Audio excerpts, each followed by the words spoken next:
Hello and welcome to JCCC Voices. Today we're interviewing Joan McCrillis from the Fashion Collection. Johnson County Community College has a closet full of clothes on campus, 3,000 pieces of apparel and accessories dating as far back as the 1860s occupy an 875 square foot closet on the second floor of the Carlson Center.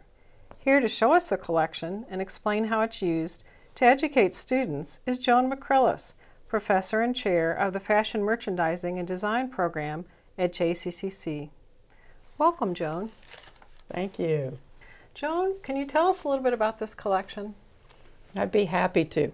The collection itself was started by Fashion Group International in about 1981 by two women out of their garage. It started. And Jean Matthews was the program director and also buyer of Designers with the Joan store. So she had access to women, and Anne Brownfield had access also to the industry. So they started collecting primarily in Anne's garage. And what makes this collection really special is the fact that a very high percent of it is from women of Kansas City. So wonderful. A lot of it we can track origin. There's a really long history to the collection, well, as I say, starting in '81. But it's been moved multiple times, but we can track most of it to women of Kansas City. That adds so much to the local history for people's interest in the community, doesn't it? Yes, it does. It definitely does. And Fashion Group housed it until 2003. At that time, it was in the caves with UMKC, and they decided that they no longer wanted to house this collection. And so that's when we were so fortunate the college stepped forward and said that they would house it. And so we went to Mission Mall, then we went to Bishop Miege North, and now we're so happy to be on second floor Carlson Center. And it's in such an impressive area here. I noticed walking in the beautiful sign that says the Fashion Collection. Can you tell us a little bit about how that came to be with the signage out front? Sure. When we acquired the space, we were, I say, so excited. In June of 2011, to maybe tell a little bit of the story, at Bishop Miege North, the college sent over 3 moving vans. Small, but still, moving vans. Huge, yeah. And so they filled 80 boxes, wardrobe boxes, plus a lot of the boxes that we already had. And so moved it to second floor Carlson Center in June of 2011. And it's just been a fabulous situation since. And so when we came into the space, I saw the architectural plans, but you know, pretty good visualizer, but it was one, all of a sudden we hit the space, and being of the fashion program, we have creative people. So Joy Rhodes and Britt Benjamin, the other 2 full-time faculty members, and myself got into this space and just had fun. So the illustration that you see at the front door, Britt Benjamin illustrated, and then she and Joy filled it in. So we had some fun. And the hat boxes you can see in the back, and some shoe boxes. So tried to make the most fun out of the space that we possibly could. Well, I think you've really maximized the space here. It's so colorful and inviting, and it's just beautiful. Can you tell us how the collection is organized in this space? Be glad to. The space that we're in right now, that I know you have very limited view of, but is what we refer to as the designer room. So everything within this space is organized by designer, from Christian Dior, Oscar de la Renta, Paula Barcelona. We have, should have counted, I think we have about 40 designers represented in this space. Wow. And again, primarily Kansas City women provided this. One of the love affairs that Kansas City has is Norman Norell. We have probably about 50 Norman Norells within the collection. Wow. So some of them are spectacular, some of them are really ordinary, but we keep them just because we have so many. Then the other side is what we refer to as the decade room. Okay. It's organized from 1860. We have some really old, frail garments, and we collect until about 1990s. Pretty much the collection quits right there, but it's organized by decade, so the students can go through it by decade. And there's no designer pieces over there, quote unquote, but there's some fabulous pieces. We have, that's where most of the feathers are. It's on the century side, on the decade side. I bet the students love the feathers, don't they? They love the feathers, they love the lace, they love the petticoats. Yeah, oh, I bet. Can you tell us how the students use these in their classes? We use it pretty much in every single class. We have two programs. We have the fashion merchandising program, and then we have the fashion design program. The merchandising students use it a lot in visual merchandising. So their last display of the semester, we promote basically the collection. So they have to research the garment that they choose. It has to be approved by the faculty member because a lot of them are just too delicate to display. And so then they create a display around that. Merchandising students also use it as for some trend tracking and things like that. Design students just eat it up. Just think it's fabulous. One, a lot of inspiration. They're very dedicated to it. They respect what's here. Both sides do, but the design students in particular. So they use it a lot for inspiration. Annually we have a fashion show which represents the student designers, and at least one of their designs that will be in their collection has to be inspired from something from this room.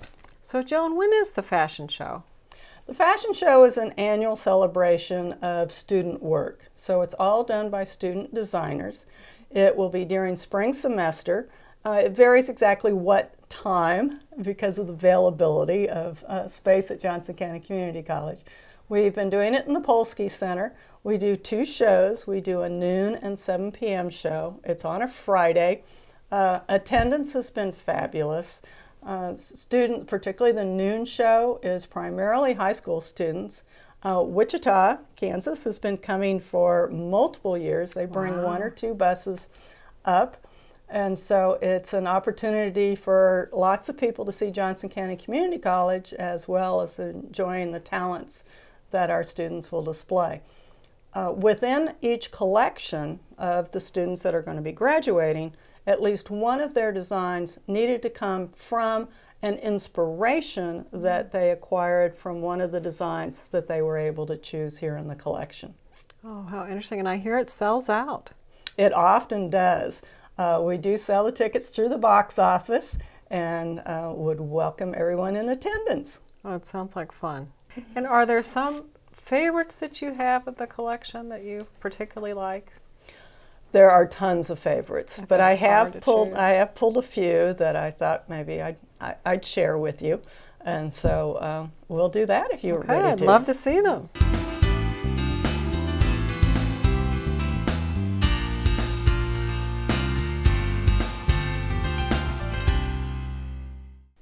Wow, what do you have here? Isn't this fun? Oh my gosh. This is a Pierre Cardin. Oh, it looks so playful. And it's referred to as the cage dress. Oh, yeah. It's about mid-60s. Oh my gosh.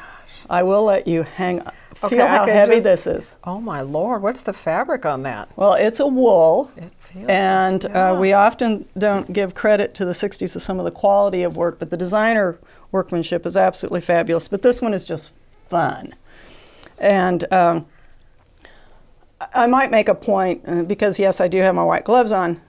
We do not treat this collection as a museum, because otherwise the students really wouldn't have access to it. Sure. But we try to preserve absolutely as much as we can.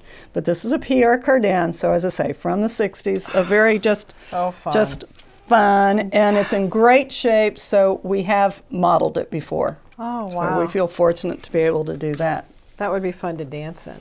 Yes, absolutely fabulous.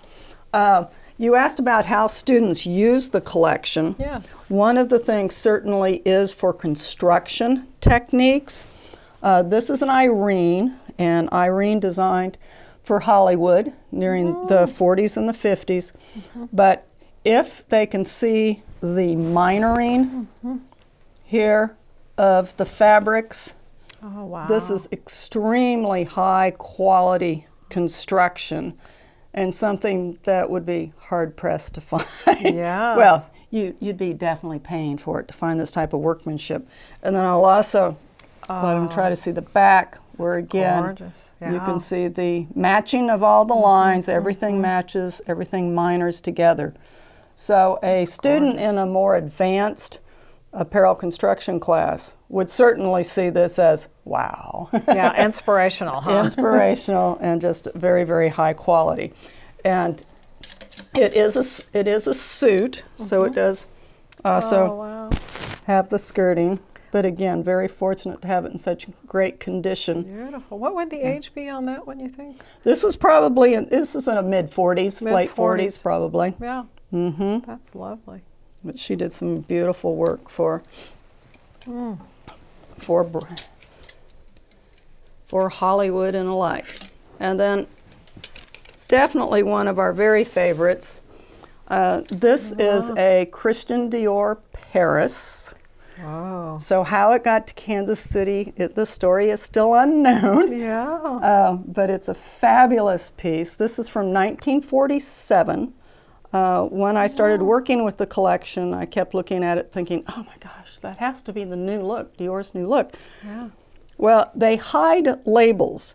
And so when I happened to get into the skirt, and this skirt would have been worn with a crinoline or with a petticoat underneath it with some fullness to it. We finally got lucky one day and got underneath. Oh boy. And let's see if we can find it. It's like a treasure hunt. It is a treasure hunt, because the labels, we typically think about our labels always being, you know, around the neck and easy to see and easy to get to. Well, as you can see, they don't make it quite that easy for me. No, but you also see all the But fabric there it we takes go. to do this design. Oh my gosh, there it is. There it is. Christian So Dior. finally, we had validation Isn't that that something? this is a 1947 Christian Dior Made in new look. France, yeah. Oh, just that's so neat. Fabulous piece. So this is also certainly one of the favorites in the collection. Also and heavy, also I in would great guess. shape. Yes. And weight. Very heavy. Oh my gosh, yes. Look at And of those course a lot of plates. fabric there too. Yeah, that's beautiful. I love the tailored look of it, with the jacket especially. Yeah, it's just absolutely fabulous. Oh, gorgeous.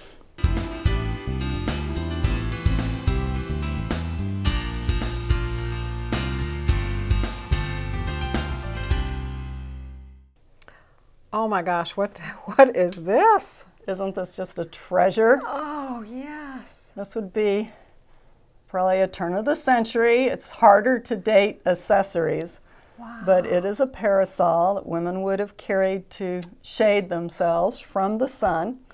It has some damage to it, but it's in incredible shape, and it actually was these different layers on purpose. It just kind of added to the design of it. When I first time I opened it, I thought, oh no, something's broken. Oh. But then when you study it, it's very consciously done that way.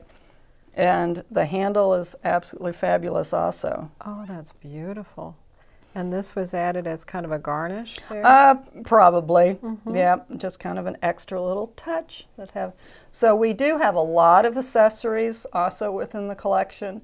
So when students are trying to really do an authentic look, we have opportunity to accessorize as well. So we're very pleased to have quite a few of the parasols in our possession. Then also That's going to lovely. something that's really quite old. Oh my gosh. This is a turn of the century. This would be between 1890 to 1910. Wow. And the reason I feel comfortable dating that is because it's what was referred to as a monobosom.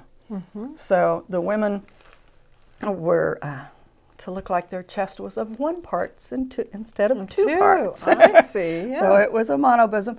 And in the construction of it, which is too difficult to show you, there's literally an inner structure that has a fabric that's in a ruffle that would add fullness to the chest. Oh, So I guess okay. maybe original fakies, I don't know. Yeah, But wow. the original touch to add a little bit more fullness. And we are fortunate that we also do have Oh my the gosh. skirt from this particular piece. Oh wow, isn't that something? The waistline is incredibly small. Yes. Very, very small. And the workmanship is gorgeous in the bodice as well as some fabulous workmanship in the skirt. It is wool, so unfortunately we do have some moth damage. Considering the moves and all the perils that you might say this collection's gone through, we're fortunate to have some things in such beautiful shape. Wow, that has done well through time. Very happy to be able to show this piece to the students. Now, is this handmade lace, or is that, do you know, is that just a It would probably have been machine made. It's really, it's difficult to tell because when things were handmade, they were still handmade so well that it was difficult. It's really kind of difficult to tell. So we were literally studying this today just to make sure that we felt it was authentic and not a costume, because every once in a while you have people make some beautiful costumes, we're feeling very confident that this is authentic. Then, just to make people cringe, thought I'd bring in a swimsuit from the 1920s. Oh my Lord. That's wool, isn't it? It certainly is. One, you probably will recognize the brand. Yes. It's Jansen. And they are definitely wool. And we have several actually in the collection of these. And women weren't really swimming because, of course, as soon as they got wet, it got longer and heavier and incredibly itchy too. But we're fortunate to have some of those. Love that. And then I figured some of the viewers might remember this look. Of course. With the suede hot pants. Oh, wow.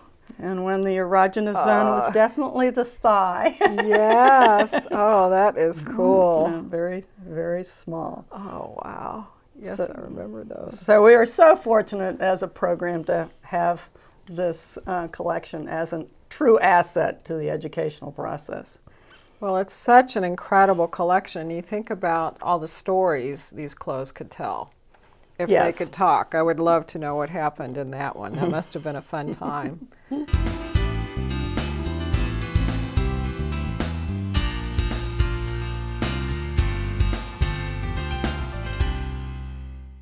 Joan, how can people in the community learn more about this collection? We are so fortunate that the college has developed some digital libraries, and one of those digital libraries is around the collection. It's still an ongoing feat, but a lot of it is posted out there. Most of the designer clothing is available by going to the website and searching for the digital library. Oh, how wonderful. Well, thank you so much for your time today, Joan. Thank you. It was fun. And thank you for watching JCCC Voices.